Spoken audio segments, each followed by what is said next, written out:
The knocking came just as she finished her third check of the emergency supplies. Not a polite knock either. Desperate pounding that made her heart jump. Grace moved to the door, hesitating. The emergency broadcasts had been clear. Shelter in place. Don't open your doors. The storm was maybe 2 hours away now. The pounding came again, harder this time. Grace unlocked the door and pulled it open against the wind. Standing on her porch was a girl, maybe 16 or 17 years old. She was soaked through, her dark hair plastered to her face, shivering so hard her teeth were chattering. She wore jeans and a thin jacket that looked like it had seen better days. No bag, no phone that Grace could see, just the girl and those wide, terrified eyes. "Please," the girl said. "Please, I have nowhere else to go." Every sensible part of Grace's brain told her this was a bad idea. She didn't know this girl, didn't know where she'd come from or what she might be running from. But Grace had been a nurse for 20 years, and before that she'd been a mother. Some instincts you can't turn off even when you should. "Get inside," Grace said, pulling the door wider. "Quickly!" The girl practically fell through the doorway. Grace locked the door behind her and turned to get a better look at her unexpected guest. The girl was taller than Grace, maybe 5'7" or 8, slender. There was something almost elegant about the way she held herself, even while dripping wet and shaking. Grace noticed her hands. They were smooth, not the rough, calloused hands of someone who'd been living on the streets for long. "Thank you," the girl said, and Grace caught something in her accent. Not quite American. British, maybe, or something else European. "You picked one hell of a day to be out in this," Grace said, grabbing towels from the hallway closet. "Here, dry off before you catch pneumonia. What's your name?" The girl wrapped a towel around her shoulders. "Anna," she said after a brief pause. "My name is Anna." "Okay, Anna, I'm Grace, and I need you to tell me what you're doing out there. The evacuation orders went out yesterday. Where's your family?" Anna's face went carefully blank. "I don't have anyone. I've been traveling and I got stuck here when the storm warnings started. I tried to find a shelter, but they were all full or already closed." It wasn't quite a lie, but it wasn't quite the truth either. Grace had been reading people's faces in emergency rooms for 2 decades. She knew when someone was hiding something. But with the wind already screaming outside and the lights flickering, this wasn't the time for interrogation. "All right," Grace said. "Well, you're here now and we're going to ride this storm out together. Come on, let's get you into some dry clothes." Grace found an old sweatshirt and sweatpants that would fit. While Anna changed in the bathroom, Grace heated up some soup on her gas stove. The power was still on, but probably not for long. She'd learned to use the gas stove when she could. When Anna emerged, Grace studied her more carefully. The girl moved with unusual grace, her posture almost too perfect. And there was something about the way she looked around the small cottage, taking in the worn furniture and family photos on the walls, not judgmental exactly, but observing everything with sharp attention. "Here," Grace said, handing her a bowl of soup. "Eat something. You look half-starved." Anna took the bowl with both hands, and that's when Grace noticed the locket. It was silver, delicate, hanging on a thin chain around the girl's neck. Anna's fingers went to it immediately, an automatic gesture like checking to make sure it was still there. "Pretty necklace," Grace said casually. Anna's hand closed around it. "Thank you. It was my mother's." The way she said "was" told Grace everything she needed to know. The girl's mother was gone. That at least was true. They ate in the kind of quiet that comes before a storm. Outside, the wind was picking up, rattling the shutters Grace had closed over the windows. The weather radio in the corner crackled with updates. Elena had strengthened. "Category 5 now. Expected landfall in 90 minutes, you can be honest with me," Grace said finally. "You're running away from something, aren't you?" Anna looked down at her soup. For a moment, Grace thought she wouldn't answer. Then the girl spoke, her voice barely above a whisper. "I'm running away from my life." Before Grace could respond, the power went out. The cottage plunged into darkness except for the emergency lantern Grace had set up in the corner. The wind outside was a constant roar now, and something heavy hit the side of the house with a crash that made them both jump. "It's okay," Grace said, moving to the lantern and turning it up brighter. "The house is solid. I've been through storms before. We're going to be fine."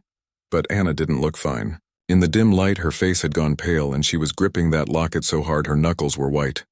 "Hey," Grace said gently, sitting down beside her. "Talk to me. What are you afraid of?" "Everything," Anna whispered. "I'm afraid of everything. I'm afraid they'll find me." I'm afraid they won't. I'm afraid I made the worst mistake of my life, and I'm afraid that going back would be even worse. Grace put a hand on the girl's shoulder. Who's looking for you? Anna shook her head. I can't tell you. I'm sorry. If you knew, you'd make me leave or you'd call someone, and I just can't go back there yet. The house shuddered as another gust of wind hit it. Something was banging rhythmically against the roof, probably a loose shingle or piece of debris. The storm was here. Listen to me, Grace said firmly. Whatever you're running from, whatever trouble you're in, it's not more dangerous than this hurricane. We're stuck here together until Elena passes, and that's going to be hours. Maybe a whole day. So here's the deal. You don't have to tell me your secrets. Not tonight, but we're going to get through this storm, and then we'll figure out what comes next. One thing at a time, okay? Anna looked at her with those dark eyes, and for a second, Grace saw something old in them. Something that didn't quite match the young face. Then the girl nodded. Okay, Anna said. One thing at a time. They moved to Grace's bedroom, which was the most interior room in the house and safest from debris. Grace had already set up a mattress on the floor, supplies stacked nearby. The radio continued its grim updates. Elena was a catastrophic storm. Winds over 160 miles per hour. Storm surge expected to be 20 feet. Around midnight, with the house groaning and shaking around them, Anna finally fell into an uneasy sleep. Grace stayed awake, listening to the storm, watching over this strange girl who'd appeared on her doorstep. In her sleep, Anna murmured something. It wasn't English. Grace couldn't identify the language, but it sounded formal, almost like a prayer. Anna's hand never left that locket, not even in sleep. Grace wondered what she'd gotten herself into. But it was too late to wonder now. The storm was here, and so was Anna. Whatever secrets the girl was carrying, they'd have to wait until morning, if they made it to morning. The hurricane screamed through the night like a living thing. Grace had been through storms before, but Elena was something else entirely. The noise was constant, deafening. Wind that sounded like freight trains, things crashing and breaking outside. At one point, around 3 in the morning, something massive hit the house, and Grace was certain the roof would go. But her little cottage held. When the eye passed over them around dawn, the silence was almost worse than the noise. That eerie calm where you could hear water dripping, debris settling, and your own breathing. Grace knew better than to go outside. The back half of the storm was coming, and it would be just as bad. Anna woke up slowly, looking disoriented. Her hair was a mess, and there were dark circles under her eyes. But in the gray light coming through cracks in the shutters, Grace noticed something she'd missed the night before. The girl had good skin, the kind that came from proper care and nutrition. Her teeth were perfectly straight. Small details, but they added up. Is it over? Anna asked, her voice hoarse. Just the eye, Grace said. We've got maybe an hour of calm, then the back half hits. How'd you sleep? I had nightmares. Anna touched her locket again, that same automatic gesture. Thank you for letting me stay. I know it was a risk, Grace shrugged. Couldn't exactly throw you back out there, could I? Besides, my mother always said that kindness is never wasted, even when it's inconvenient. They ate granola bars and drank water from bottles. The gas stove still worked, so Grace made instant coffee. It tasted terrible, but it was hot and caffeinated, which was all that mattered. You talk in your sleep, Grace said casually. What language was that? Anna's cup stopped halfway to her mouth. German, she said quickly. My father spoke German. I must have been dreaming about him. Another half-truth. Grace let it slide. They had bigger problems right now than the girl's secrets. The back half of the storm hit around 7, and it was just as brutal as the first. But somehow, knowing they'd already survived half of it made it easier to bear. They played cards by lantern light, telling stories to distract themselves. Anna was educated, that much was obvious. She knew history, literature, art. She'd clearly traveled. When Grace mentioned she'd always wanted to visit Paris, Anna described the city in such vivid detail that it was obvious she'd been there many times. You've had an interesting life for someone so young, Grace observed. Too interesting, Anna said quietly. Sometimes I think it would be nice to be ordinary. Ordinary isn't all it's cracked up to be, Grace replied. But I get what you mean. Everyone wants what they don't have, right? By late afternoon, the wind finally started to die down. By evening, it was over. Elena had passed, leaving who knew what destruction in her wake, Grace finally opened the front door, and what she saw made her heart sink. Her street was unrecognizable. Trees were down everywhere. Roofs were damaged or gone entirely. Power lines lay across the road like dead snakes. Her neighbor's car had been flipped onto its side. Water stood in pools everywhere, mixed with debris. The air smelled like salt and wet wood and something else, something chemical that probably meant fuel spills or worse. "Oh my God," Anna breathed behind her. They spent the next hour just surveying the damage. Grace's cottage had held up better than most. She'd lost some shingles and a section of her fence, but the structure was sound. Her neighbors hadn't been so lucky. The Kowalskis' roof was partially gone. Old Mr. Chen's garage had collapsed. The family 3 houses down had a tree through their living room. "We need to check on people," Grace said. "Make sure everyone's okay." Anna nodded immediately. "What can I do?" They went house to house. Most people had evacuated, but a few had stayed, stubborn or unable to leave. Mrs. Kowalski was in her 70s and had refused to leave her cats. Mr. Chen had stayed to protect his small business inventory stored in that garage. The Rodriguez family down the street had stayed because their grandfather was too sick to move. Grace fell into work mode, the same way she did at the hospital. Checking for injuries, making sure people had water and food, assessing who needed the most help. And Anna was right there with her, surprising Grace with how useful she was. The girl knew first aid. When Mrs. Kowalski had cut her hand on broken glass, Anna cleaned and bandaged it with practiced efficiency. She helped Mr. Chen salvage what could be saved from his garage. She was gentle with the Rodriguez's sick grandfather, speaking to him softly in perfect Spanish while checking his vitals. "Where did you learn to do all this?"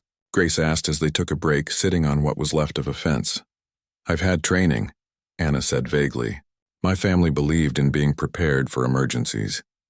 Over the next 3 days, they fell into a routine. The power was out across the entire region. Cell towers were down. No one could leave because the roads were blocked. They were cut off, a small community of survivors helping each other. Grace watched Anna during those days and saw more pieces that didn't quite fit. The girl spoke at least 4 languages that Grace noticed, switching effortlessly when they encountered confused tourists who'd been trapped by the storm. She knew things that seemed random: how to purify water, how to identify which buildings were structurally unsafe, even how to organize supply distribution efficiently. But it was the little things that really stood out. The way Anna held herself, always conscious of posture, her table manners, even when they were eating canned beans out of a can, the way she spoke, carefully choosing her words, and that locket, always around her neck, always being touched like a talisman. On the 3rd night, exhausted from clearing debris all day, they sat on Grace's porch watching the sunset. The sky was magnificent, all oranges and pinks reflecting off the standing water, beautiful and terrible at the same time, like so much of life. "I owe you the truth," Anna said suddenly. "You've been so kind and I've given you nothing but lies." "You don't owe me anything," Grace said, though her heart beat a little faster. "I want to tell you." Anna pulled out her locket, looking at it. "But I'm afraid. Once I tell you who I really am, everything will change. You'll either think I'm crazy or you'll call the authorities, or worse." "Worse than what?" Anna didn't answer. Instead, she opened the locket. Grace leaned in to see. Inside was a photograph, small and worn. A woman who looked like an older version of Anna, beautiful and regal, standing next to a distinguished man. Both wore formal clothes with sashes across their chests. Behind them, barely visible, was an ornate room with chandeliers and portraits. "My mother and father," Anna said. This was taken at her last public appearance before she got sick. Grace studied the photo. There was something about it that felt official, ceremonial. "Public appearance?" she asked carefully. Anna's hands were shaking. "Grace, my mother was Queen Sophia of Valdoria, and my father is still the king. My name isn't Anna, it's Anastasia, and I'm not just running away from home. I'm running away from a throne." Grace sat very still, processing this. Her first instinct was to think the girl was delusional, making up a fantasy, but even as the thought formed, she knew it wasn't true. Everything made sense now. The languages, the bearing, the education, the way Anastasia moved through the world like someone who'd been trained from birth for something important. "Valdoria," Grace said slowly. "That's the small country in Europe, right? Between Switzerland and Austria?" Anastasia looked surprised. "You know it?" "I read the news," Grace said. There was something about their princess going missing. Months ago. International search. The king. She stopped, really looking at the girl now. Oh my God, that was you. You're the missing princess. Anastasia nodded, tears streaming down her face now. And now you know. And you're going to call someone and they're going to take me back. And I'll have to marry a man I've never loved to save my country's economy. And I'll spend the rest of my life doing my duty and forgetting I was ever just a girl who wanted to choose her own life. Grace felt like the world had tilted. She was sitting on her damaged porch with an actual princess, a runaway princess who'd been helping her neighbors clear hurricane debris for 3 days. Tell me everything, Grace said quietly, from the beginning. And as the last light faded from the sky, Anastasia did. Valdoria was tiny, Anastasia explained. Only about 200,000 people, nestled in the Alps between the bigger, more famous countries. Most people couldn't even find it on a map. But it had been independent for over 500 years, ruled by the same family, surviving through diplomacy, strategic marriages, and sheer stubborn pride. We're not rich like some monarchies, Anastasia said, her voice steady now that she'd started. We're not powerful. We're just old. My family's entire purpose is to be a symbol, to preserve tradition. When I was little, I thought that was beautiful. I loved the ceremonies, the history, all of it. What changed? Grace asked. My mother died. Anastasia's hand closed around the locket. Breast cancer. She fought it for 3 years, but in the end, she was everything. The heart of our country. People loved her because she was real, you know? She cared. She started literacy programs, fought for better health care, actually talked to people instead of just waving from balconies.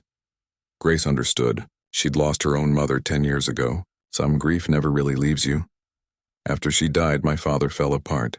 He's a good man, but he's weak. And the ministers, the advisors, they saw an opportunity. Valdoria was struggling economically. Tourism was down. Young people were leaving for jobs in Switzerland and Germany. They needed a solution.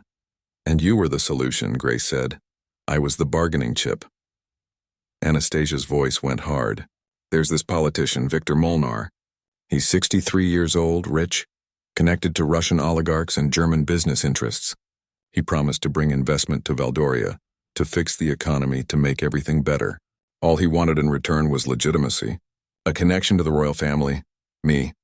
Grace felt sick. An arranged marriage. They framed it as my duty. For my country. For my people. My father sat me down 6 months after my mother's funeral and told me I'd be engaged to Victor on my 18th birthday. The wedding would be 6 months later. It was already decided. What did you say? I said no. Anastasia laughed bitterly. I said I was 16, I just lost my mother, and I wouldn't marry a man older than my father. I said it was barbaric, that we were living in the 21st century, not the 15th. I reminded my father that my mother had always taught me that true nobility meant serving others, not being used by them. And he said he was sorry, but it was already decided.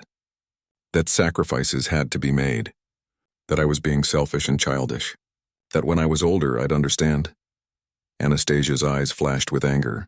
I understood perfectly. I understood that to them, I wasn't a person. I was a chess piece, a way to solve a problem.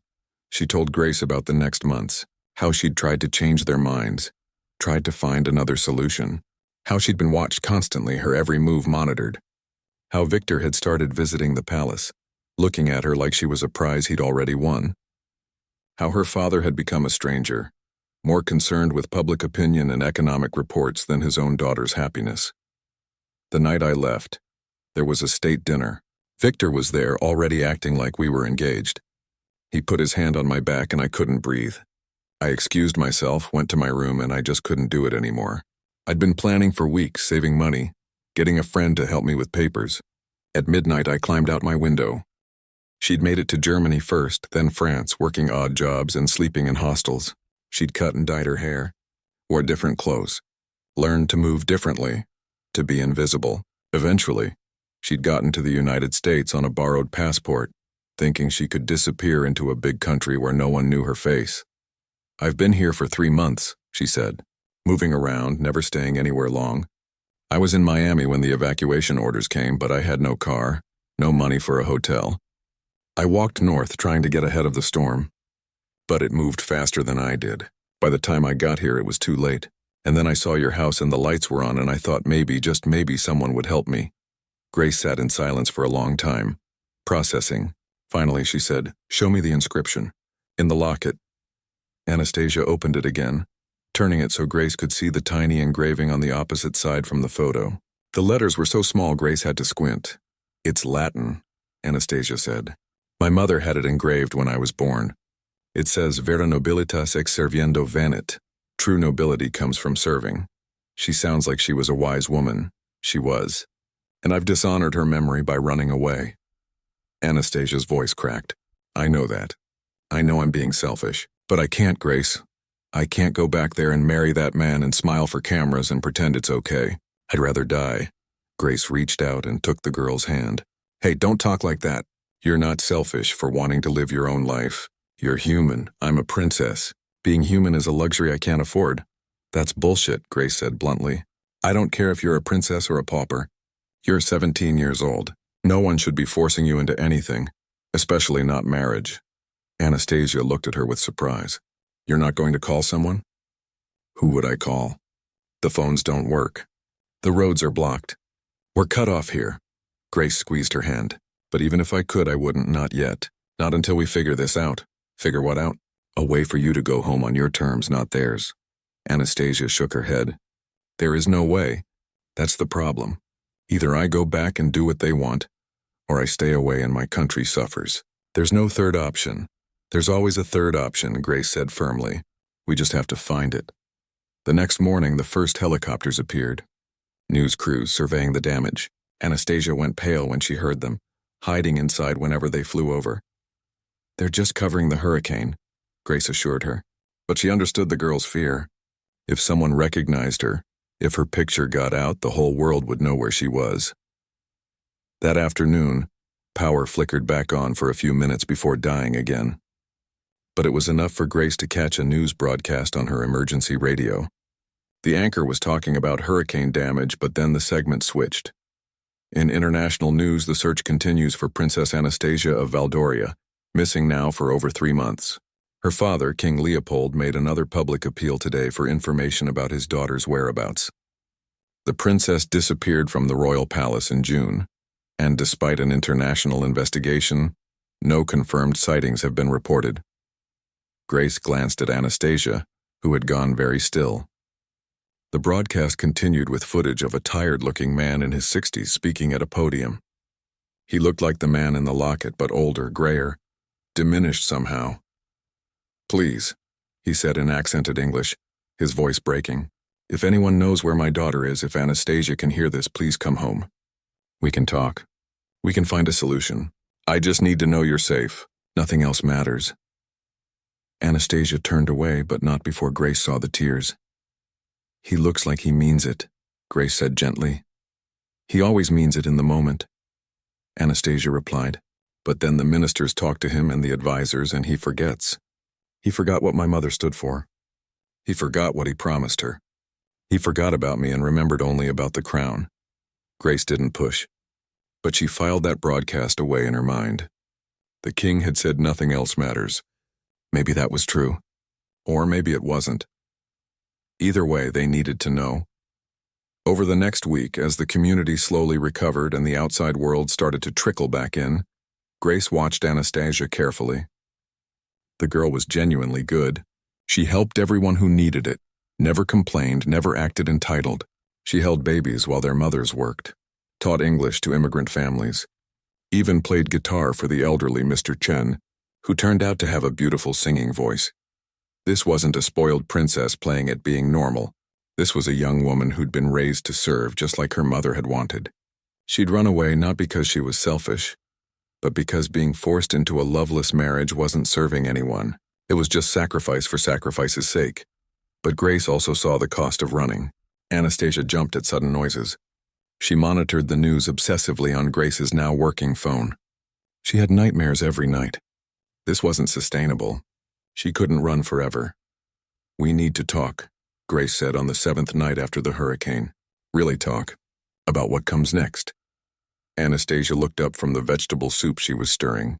"I know," she said quietly. "I know I can't stay here forever. I know you need your life back." That's not what I meant, Grace said. I meant we need to talk about your life. Because you can't keep running, honey. It's killing you. I can see it. Going back will kill me faster. Maybe, or maybe there's another way. Grace pulled out her phone. I've been doing some research about international law, human rights, that sort of thing, and I found something interesting. She showed Anastasia the website she'd found, an organization that dealt with forced marriage cases, even in royal families. They'd helped a princess from a Middle Eastern country a few years ago, Grace had discovered. Helped her negotiate new terms with her family. What if we contacted them? Grace suggested. What if we tried to find a way for you to go back, but on your terms? Not running away. Not giving up. But negotiating. Anastasia stared at the screen, something flickering in her eyes. Hope, maybe, or fear. Or both. Do you really think it's possible? She whispered. I don't know, Grace admitted. But I think your mother's inscription was right. True nobility comes from serving. And right now your country needs its princess. But it needs one who's strong and free, not broken and trapped. So maybe we fight for that. Together. Anastasia was quiet for a long time. Then she nodded just once. Together, she agreed. And in that moment, looking at this brave, scared, stubborn girl, Grace made a decision. She was going to help Anastasia go home. Not as a defeated prisoner, but as a queen in the making, whatever it took. The lawyer's name was Dr. Helena Chen, and she specialized in impossible cases. Grace found her through 3 different organizations that dealt with forced marriage and human rights. When they finally managed to get a video call set up, the internet was still patchy after the hurricane. Dr. Chen listened to Anastasia's story without interrupting. She was a small woman in her 50s, with sharp eyes and an air of complete competence. When Anastasia finished talking, Dr. Chen was quiet for a moment, then said, I've handled 12 cases involving royal families in my career. This one is actually less complicated than most. Less complicated? Anastasia looked stunned. How? You're not trying to escape your role entirely. You're trying to renegotiate its terms. That's much easier to argue legally and diplomatically. You have a father who clearly loves you and wants you home. You have public sympathy on your side. And most importantly, the marriage arrangement wasn't legally binding yet. You never signed anything, correct? No, I ran away before the formal engagement. Dr. Chen nodded. Good, that gives us leverage. Here's what I think we should do. Over the next hour, she laid out a plan. It was risky, but it had a chance of working. They would reach out to the Valdorian embassy quietly. Through Dr. Chen's channels, they would propose terms. Anastasia would return voluntarily, but only if the marriage arrangement was formally canceled and she was given a real voice in palace decisions. Not as a figurehead, but as an active member of government. Your father needs to understand that times have changed, Dr. Chen said. Modern monarchies survive by adapting. Look at the European royals who do well. They're the ones who evolve. The princess of this generation can't be a silent ornament. You need to make yourself indispensable in a different way. But what about the economy? Anastasia asked. Valdoria really is struggling. Victor's investments would have helped. There are always other investors, Dr. Chen said. What you need to do is show your father and the ministers that you're worth more to your country as an active, engaged leader than as a trophy bride. We'll propose that you work on modern initiatives, tourism development through social media, connections with younger European leaders. Make yourself the face of a new Valdoria. Grace watched Anastasia's face as she processed this. The fear was still there, but so was something else. A spark of determination that reminded Grace of the inscription in that locket. What if they say no? Anastasia asked. Then you don't go back. Dr. Chen said simply. This only works if both sides agree. You're not a prisoner. You're a princess choosing to serve her country, but only under conditions that respect your humanity. That's the entire point. After the call ended, Anastasia sat on Grace's couch for a long time, staring at nothing. What are you thinking? Grace finally asked. I'm thinking that this might actually work. Anastasia looked up and Grace saw tears in her eyes. I'm thinking that for the first time in a year, I feel like maybe I don't have to choose between my duty and my soul. But even as they started making plans with Dr. Chen, the situation was getting more complicated.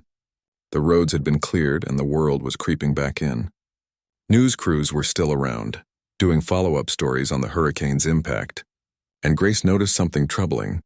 Some of the reporters were asking questions that had nothing to do with Elena. "Excuse me." A reporter stopped Grace when she was out checking on Mrs. Kowalski. "We've heard rumors that there might be an unidentified young woman in the area who arrived just before the storm. Do you know anything about that?" Grace's blood went cold. "Lots of people got displaced by the hurricane," she said carefully. "Why do you ask?" The reporter hesitated, then showed her his phone. On the screen was a blurry photo taken from a distance. It showed someone who might have been Anastasia, helping to clear debris. The quality was terrible, but if you knew what you were looking for, this was posted on social media 3 days ago, the reporter said. "Someone thought this girl looked familiar. It's probably nothing, but our editor wanted us to check it out. Have you seen her? Looks like half the teenage girls in Florida," Grace said, her heart pounding. "Sorry, can't help you." She hurried back home and found Anastasia in the kitchen. "We have a problem," she said, and explained about the photo. Anastasia went pale. "I knew we were running out of time. Once the media picks up the scent, it's over. The FBI will investigate. They'll identify me, and then it won't be on my terms anymore." "So we accelerate the timeline," Grace said. "Dr. Chen said she could reach out to the Valdorian embassy today. We do it now. What if they just send people to grab me? What if they don't negotiate at all?" "Then you run again and I'll help you." Grace took Anastasia's hands. "But I don't think that's what will happen. Your father looked desperate in that broadcast. He wants you home. That gives you power." Anastasia nodded slowly. "Okay, let's do it." Dr. Chen worked fast. By evening, she'd made contact with someone at the Valdorian embassy in Washington. By the next morning, there was a response. The king wanted to speak with his daughter directly.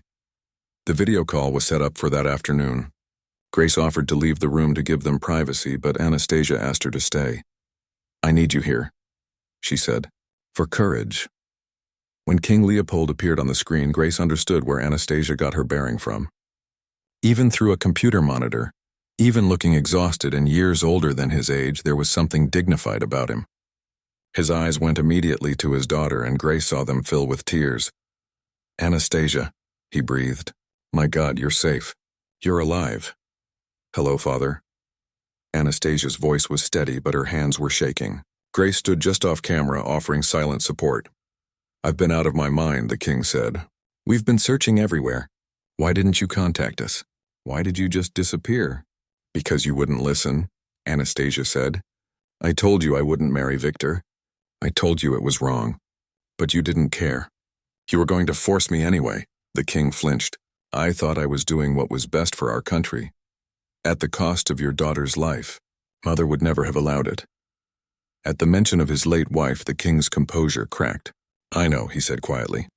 "You're right. Your mother would have been ashamed of me. I've been ashamed of myself. Every day you were gone, I asked myself what I was thinking. How I could have believed that forcing you into a marriage was acceptable." Anastasia leaned forward. "Then call it off officially. Announce that the arrangement with Victor is canceled." "I already did." The king looked surprised that she didn't know. 2 months ago, when you'd been missing for a month and we still had no leads, I realized what I'd done. I'd driven you away. Maybe I'd driven you to harm yourself.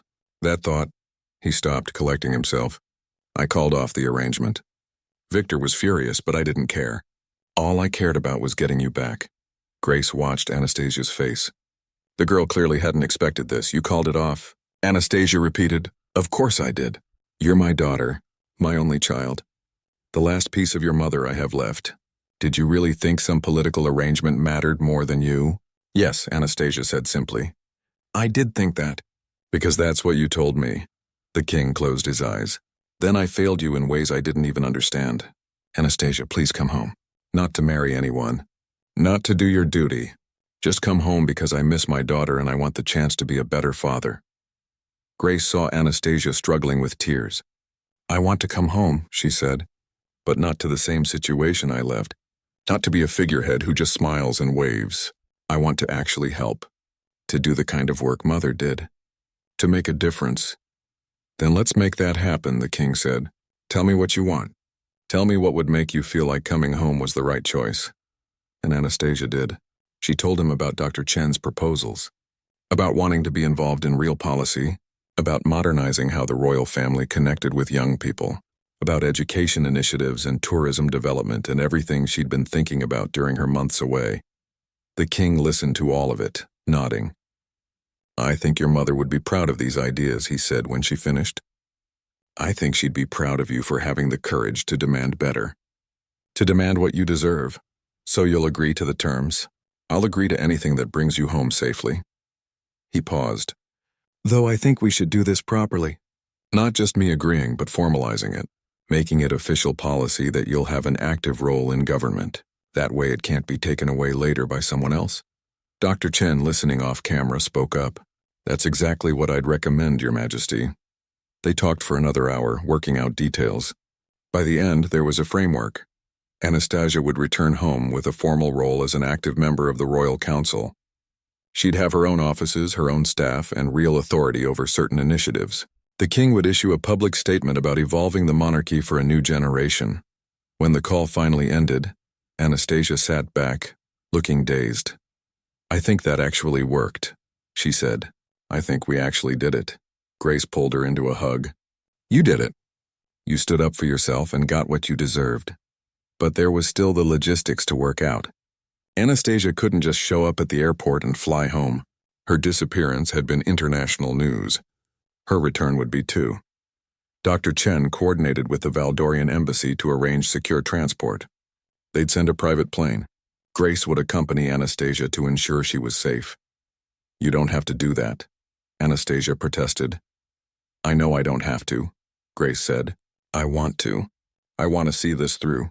Make sure they keep their promises." The night before they left, Anastasia and Grace sat on the porch one last time. The neighborhood was still recovering, but life was returning to normal. Power was fully restored. People were rebuilding. The worst was over. "I never asked why you helped me," Anastasia said. "That first night you had every reason to turn me away. But you didn't. Why?" Grace thought about it. "I had a daughter once," she said quietly.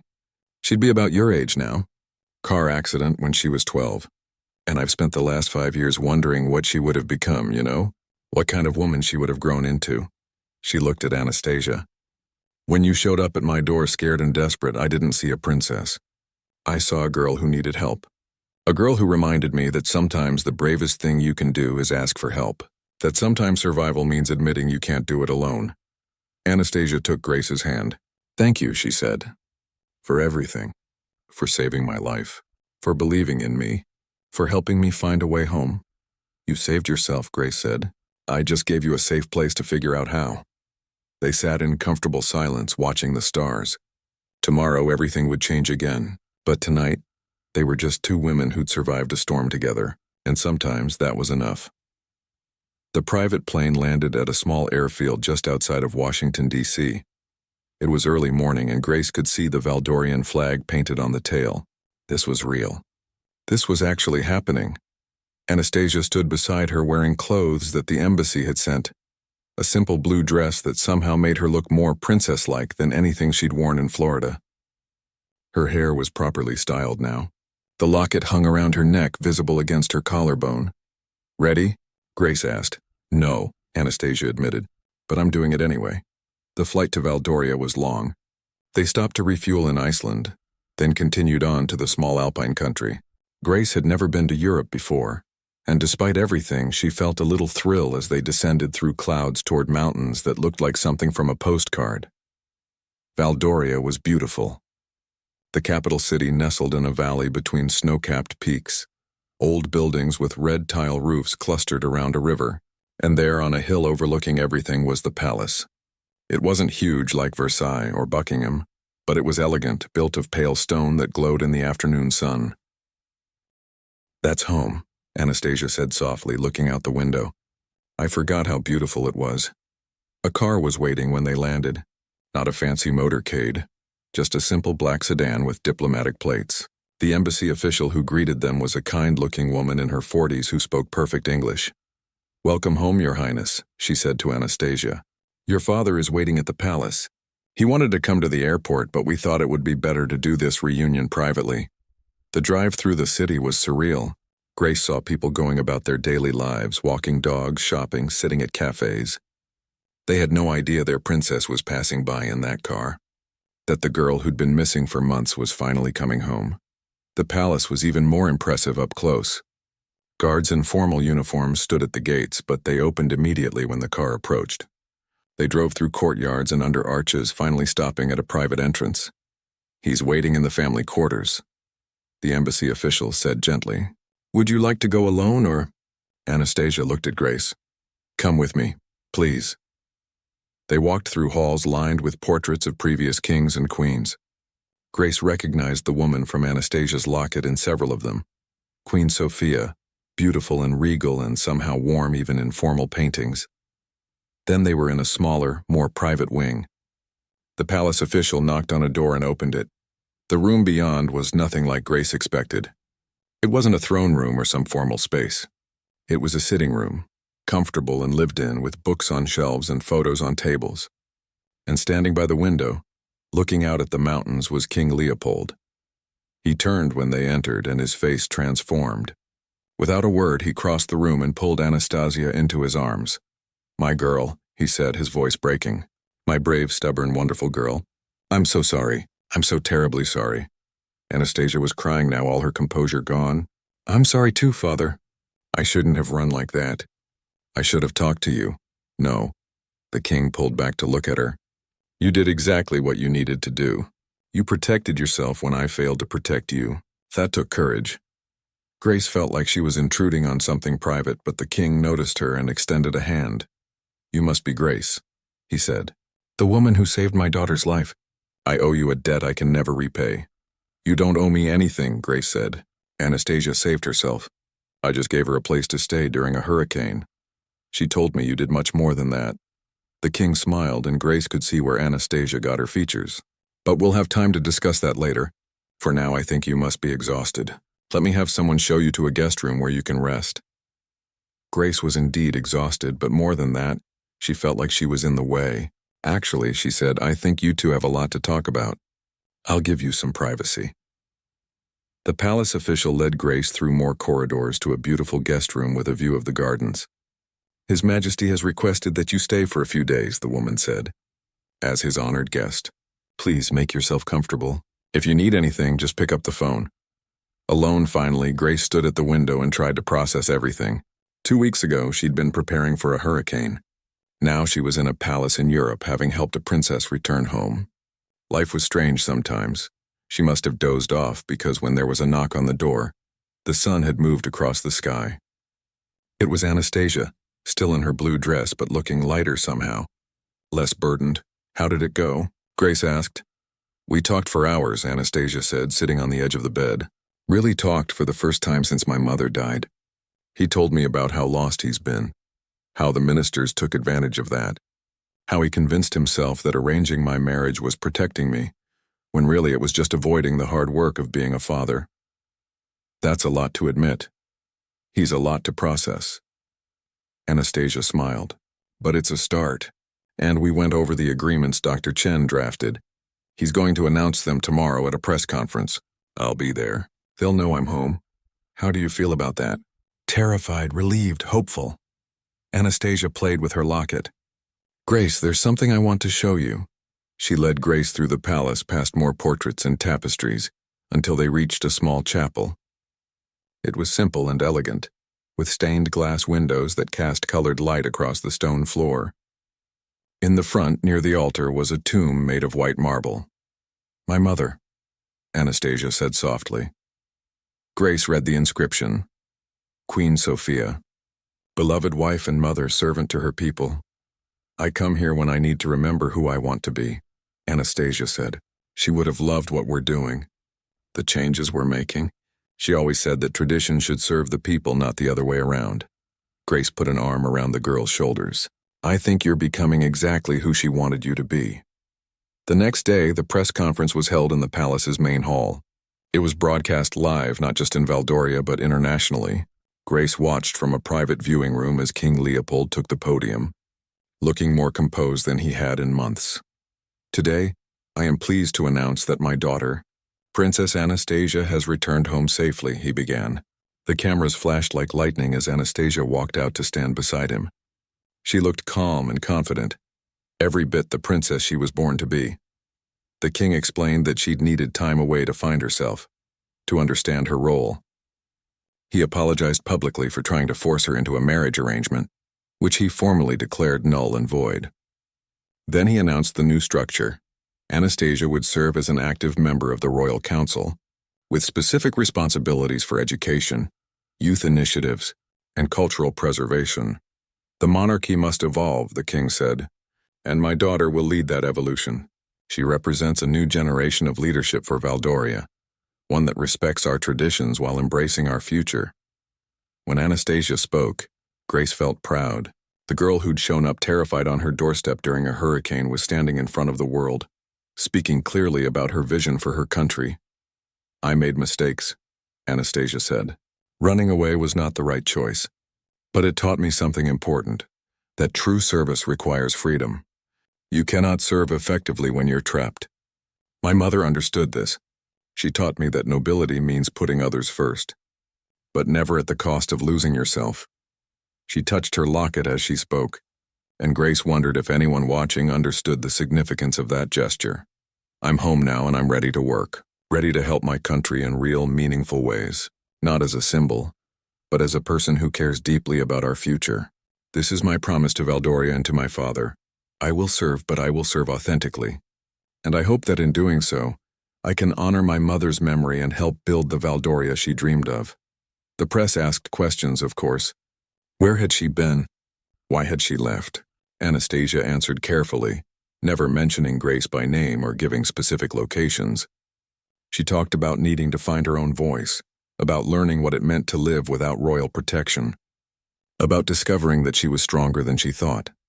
After the press conference, there was a private dinner.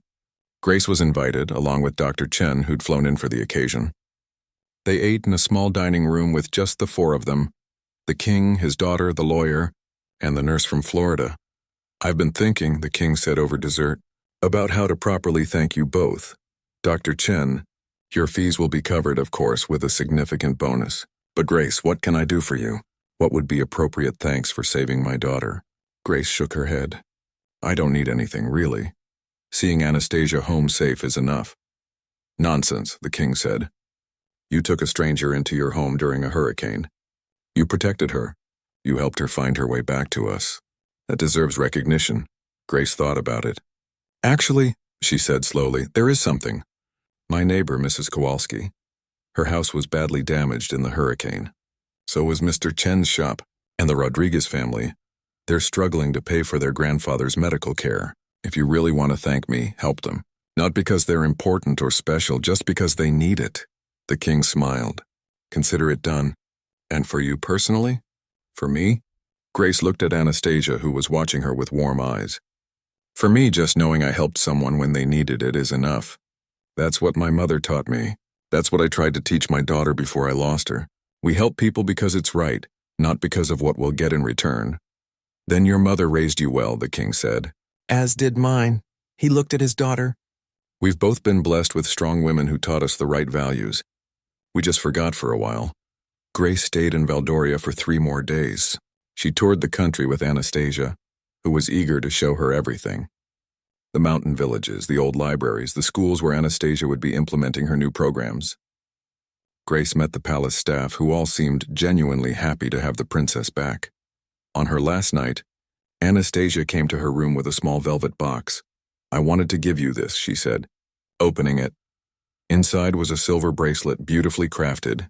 Engraved on it were words in Latin, Vera nobilitas ex serviendo venit. True nobility comes from serving, Grace read.